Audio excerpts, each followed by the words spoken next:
Yesterday, the UK made the news for new announcements around CBD. There was a statement that was issued saying that consumers should not have more than 10 milligrams of CBD on a daily basis. That caused a little bit of a storm. A lot of papers, a lot of publications started to write about this. But one thing we're reporting on today, which we think is essential, is saying that let's unpack what this actually means. If you are in the UK and you want to access CBD, does it mean you can only have 10 milligrams a day? No, it doesn't.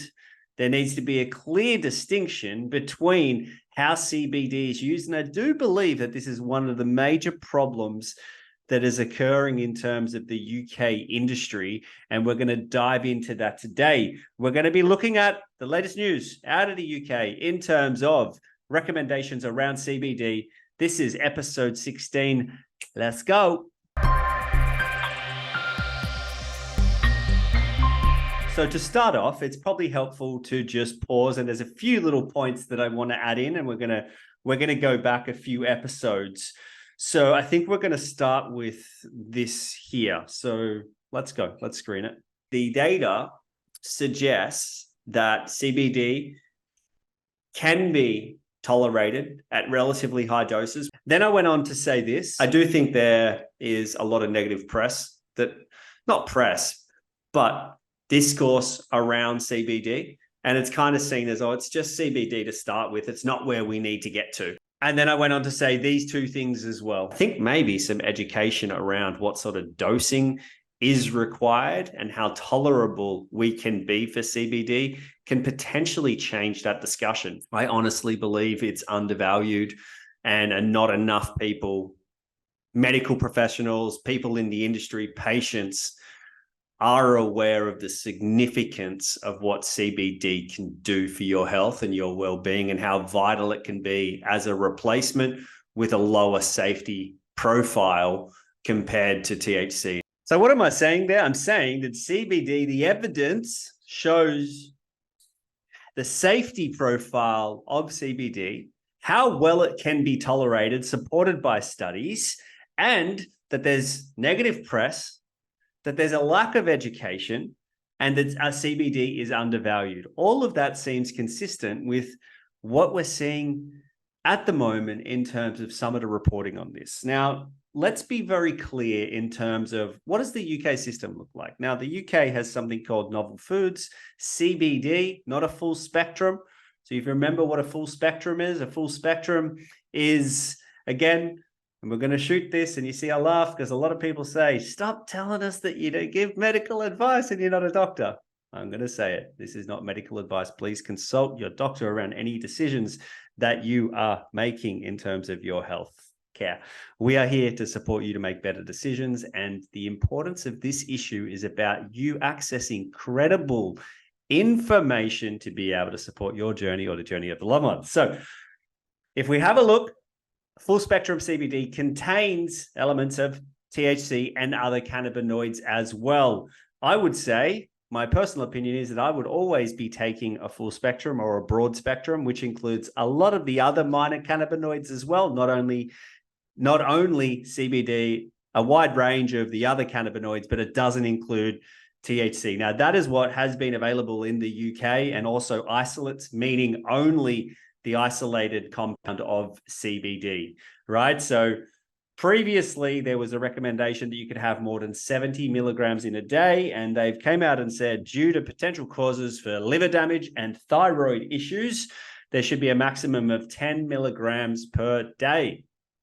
10 milligrams per day when considering the dosing ranges that you've heard us talk about on this podcast, and what we know in terms of what patients, at what dose patients can respond to for various indications, i.e. various medical conditions or diseases or mental illnesses require CBD to be taken at a much higher level than any of this. And what it shows is that there is a clear distinction between what healthy normals, right?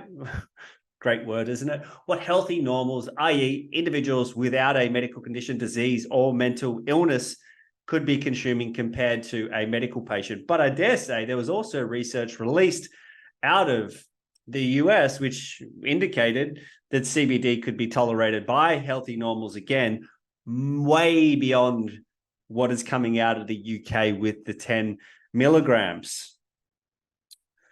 What that shows is the need for more research.